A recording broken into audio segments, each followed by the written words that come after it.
भाऊ ह्यावेळेला आंबं लय खाल्लो. आंब खाल्लं. हा. आंब लावलंच का कधी? नाही खाल्लंय नुसतं. लावायचं नाही. बरं राहू दे राजा, मी एक आयडिया सांगतो तुला. हा. सगळ्या जनतेला पण सांगतो, आता तू व्हिडिओ काढायलाच लागलायस.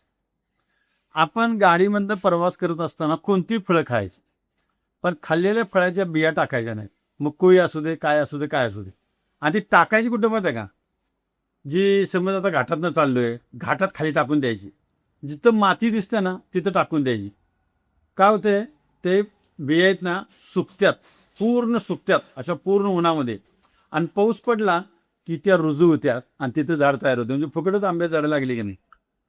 अशा पद्धतीनं की नाही मी सांगतो, सगळ्या जनतेनं काय करायचं, कधी फळं खाल्ली तर त्या फळांच्या बिया टाकून देण्यात अशा ठिकाणी टाकायच्या की त्या ठिकाणी ती झाडं उगवली पाहिजे.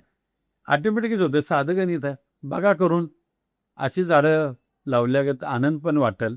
यापुढे सगळ्यांनीच याचा उपभोग करा अशी माझी विनंती आहे. धन्यवाद.